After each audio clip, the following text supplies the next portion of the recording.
I'm going to show you my idea of the perfect 24 hours in Sanur. Sanur is rarely a destination for me, but for my wife and I, it's often been a staging post. And by staging post, I mean you've just arrived in Bali, stepped off a plane, but your final destination is still hour and a half, 3 hours away. And rather than get in a car, you'd really rather just get in a pool. So that's what Sanur has been for us, that place that helps us just truly get in that relaxed holiday zone. I'm strolling the boardwalk in Sanur. I think it goes for over 6 kilometers along the beach. And it's late afternoon. The temperature has come down, sunset vibes. People are out mixing and mingling. I'm heading north and my destination is a seafood restaurant called Amphibia. But along the way, I'll show you just a little flavor of what goes on the boardwalk. Deviate from the boardwalk, it's entirely shoes optional. That is a pretty cracking view of Agung.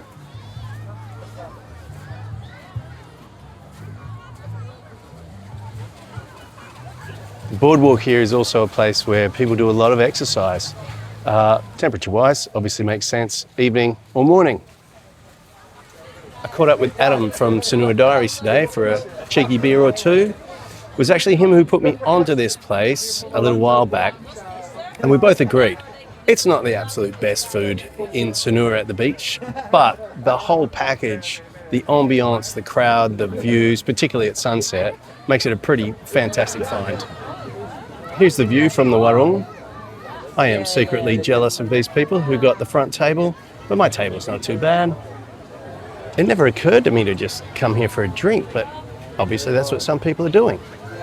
I'm usually here with my wife and we get the seafood platter for 2. Being here solo this time, I was delighted to see that on the menu they've got a seafood platter for 1. So we'll see what that looks like.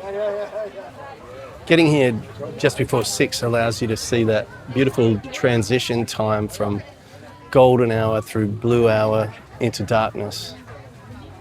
Here's what's arrived on my platter. We've got scallops, 2 different kinds of prawns, a smaller one and a larger one, squid, a piece of fish, and vegetables accompanied by 2 different kinds of sambal. You can choose to have a side of rice or garlic potatoes. I've gone the garlic potatoes. 164,000 for a seafood platter and 2 beers.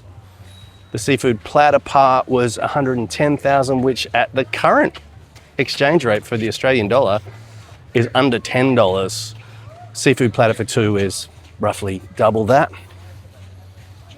It's always nice to see a mix of people at that place, not just Western tourists, but also some locals as well. Admittedly, they are locals who are a little bit wealthier. It's easy to forget that there are wealthy local Balinese people. I'm full. I'm going to walk it off. And then I think I'm going to have a reasonably early night. So I'll see you at breakfast. Start your day with a swim and a big breakfast. And by big, I mean spilling over the sides of the tray. You can choose to have your breakfast delivered to your room, or there's a communal breakfast area where there's always someone up for a chat. I mix it up, do a bit of both. Now, I realize I haven't actually revealed where I'm staying to you. Let me have breakfast first. Picture this scenario, right? You've just left the airport and endured the madness of traffic, and then your driver drops you on a busy, hot street in Sanur and says, "You're here," and you think, "Am I?" Yeah, you are. You go through the entrance and you're still not sure. But you notice that instantly the air is cooler. And the noise of the traffic drifts away. And then you find yourself in an oasis. Guess what? Your holiday just started. a staff member kindly leads you to your room through a labyrinth of greenery, and then you have arrived. Let's start with the outside area.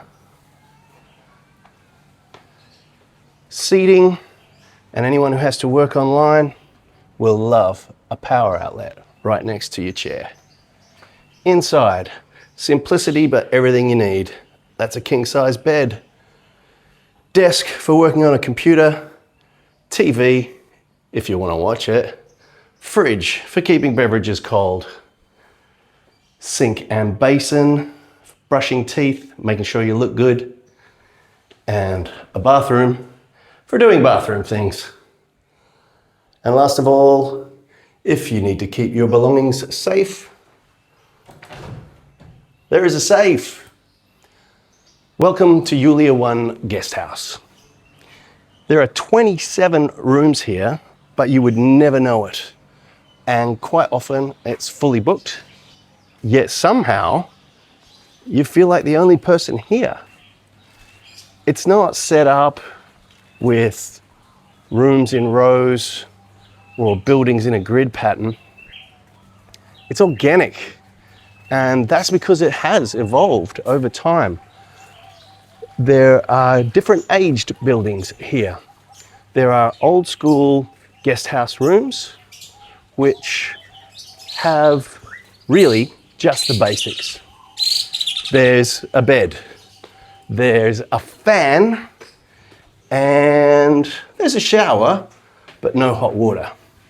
I stayed in one of those last night, and it's one of 4 different types of room here.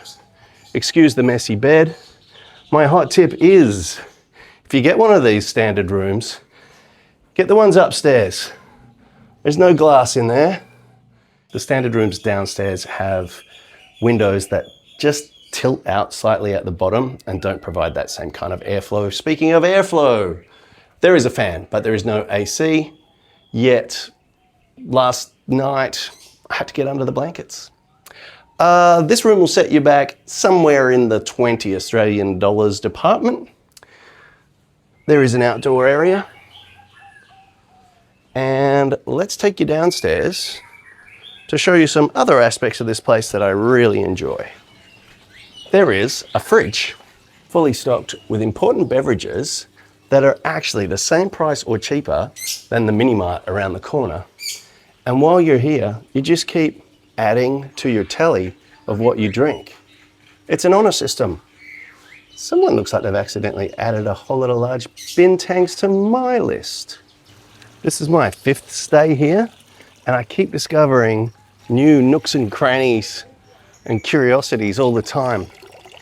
It's a largely European clientele. I found out the reason for that.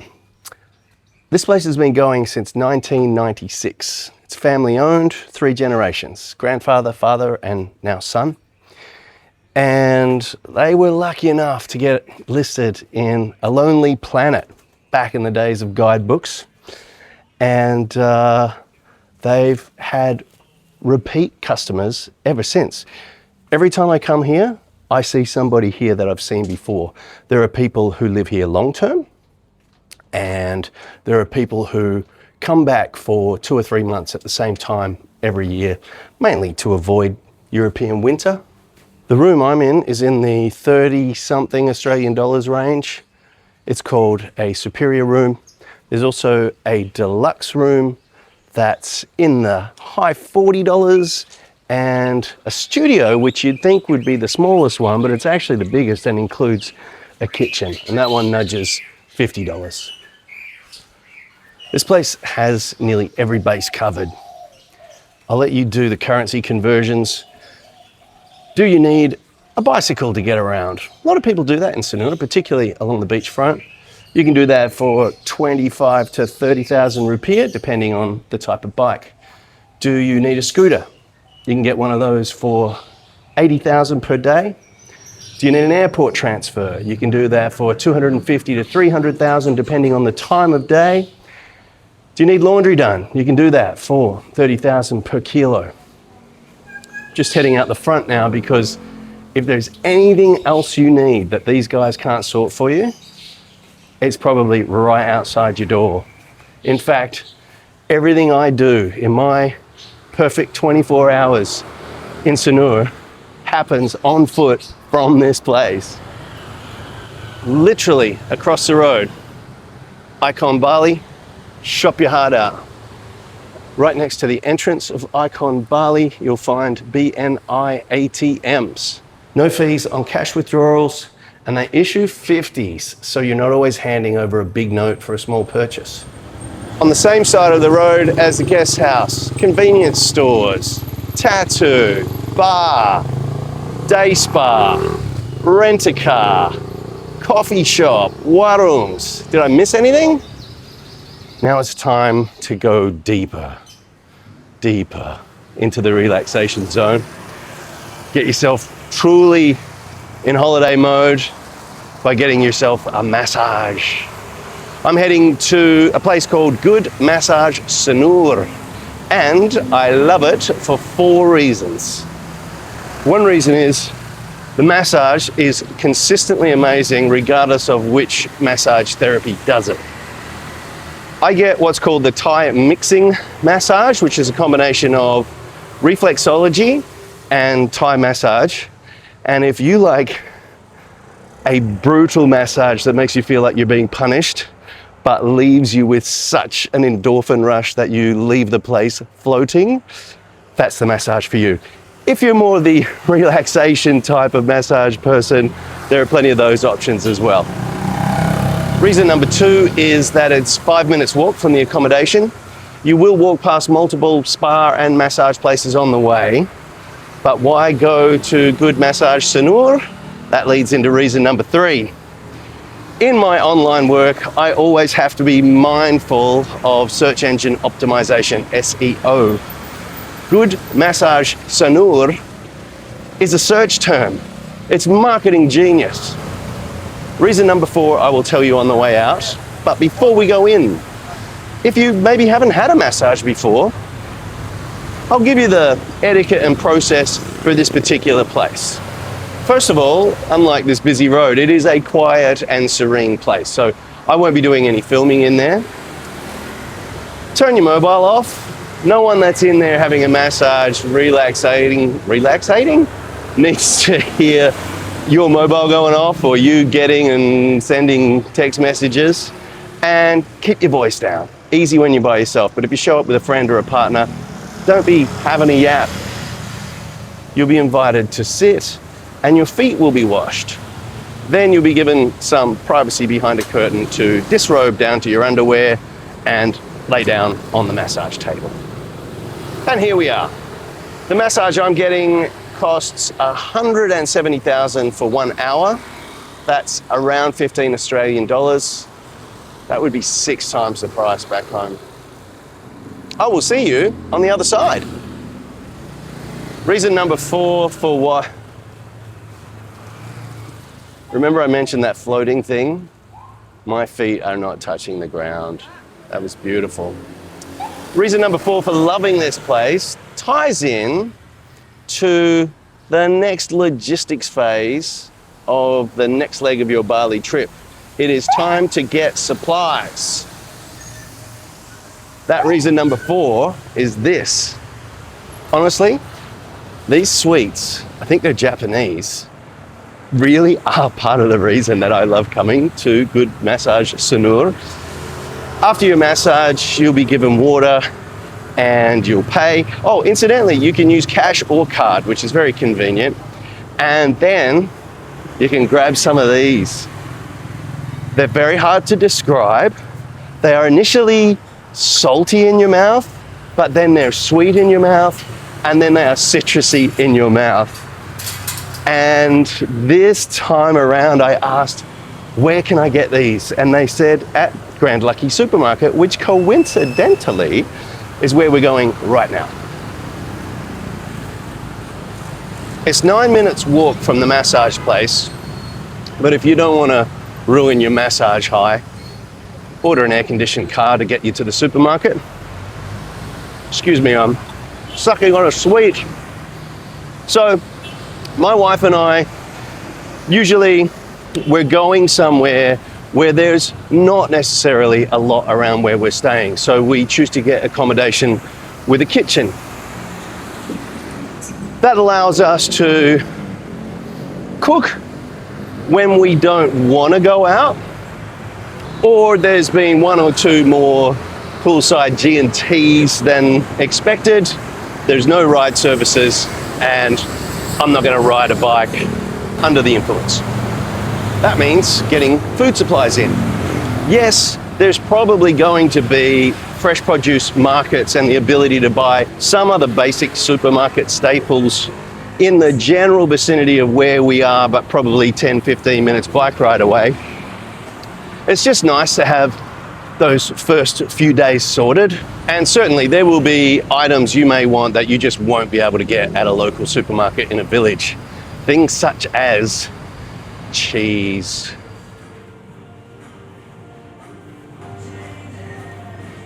Is it cheap? No. Your standard cheddar is going to set you back about $8. That's for 250 grams. What you're paying for here is accessibility to products you're not otherwise going to get, and variety of choice. If you want Western brand grocery items, you're going to pay for it. Some things, like canned fish, for example, can be even more expensive than you might find in your home country. If there's anything you forgot to pack, they sell things other than food here, so you might be able to pick up what you forgot. If you're stocking up on mixers for your duty-free grog and you got a whole lot of gin, if you haven't been to Bali before and you think, why can't I find the tonic? It's because it's called botanical drink here. Yes, you can get Schweppes, but some places you can also get a Balinese version, which honestly tastes just the same to me and is a whole lot cheaper. God forbid you forgot duty free. There is plenty of alcohol choice here, but it's going to cost you. My wife is going to be so happy I found these. If you love your bread and pastries, pretty much the best quality produce you're going to get in that department in Bali is right here.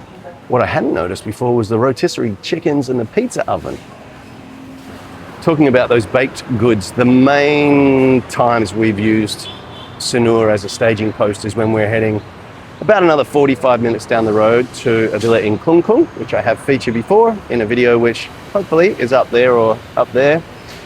And we love those pastries so much that we actually got some delivered to the villa 45 minutes away, and it was still reasonably cost effective. Right, now, after a relaxing massage, a supplies run, I'm a bit hungry again.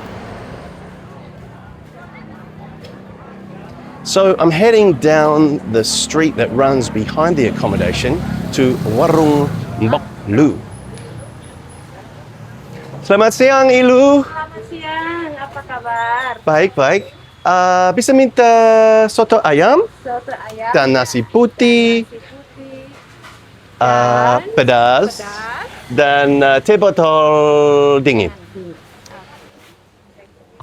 I have eaten Balinese and Indonesian food all around this island, but nowhere have the flavors popped like they do here, and nowhere have I eaten fresher food. First time I came to Warung Mbok, I ordered the chicken geprek, which is a spicy chicken dish, and I'm fairly consistently disappointed with the level of spice, but here it will singe your eyebrows, and I loved it. There were tears in a good way. But today I'm having the Soto Ayam, which directly translates pretty much to chicken soup, which does not do this dish justice. Not only is it super flavoursome, it is also a beautiful thing to look at. It is jam-packed with ingredients. These here are some kind of in-house made potato chips, loads of chicken in there, egg, vegetables. The broth is amazing, and you've got to get that zingy lime on there. Part of me wants to tell you about every single flavour in here.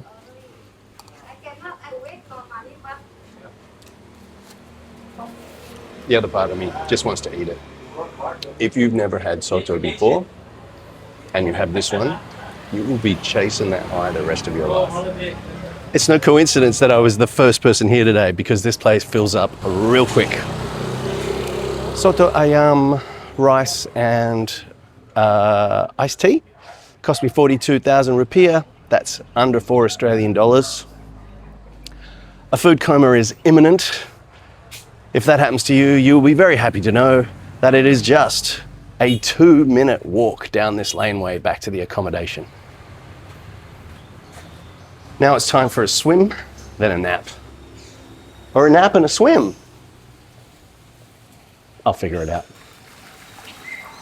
I figured it out. You're definitely going to want to hit the beach, and a sunset stroll along the boardwalk is absolutely compulsory. There is a shortcut from the accommodation to the beach that Google's not going to tell you about. Just cut straight through Icon Bali. Google would be telling you to either head up the street that way or that way. This way, you get to do it in air-conditioned comfort.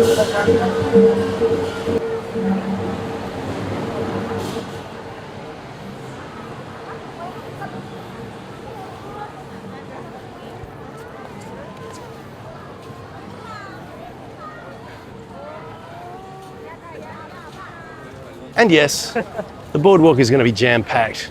But that's what I like about it. It's like where everybody in Sanur comes together to mix and mingle. You'll see locals and foreigners alike.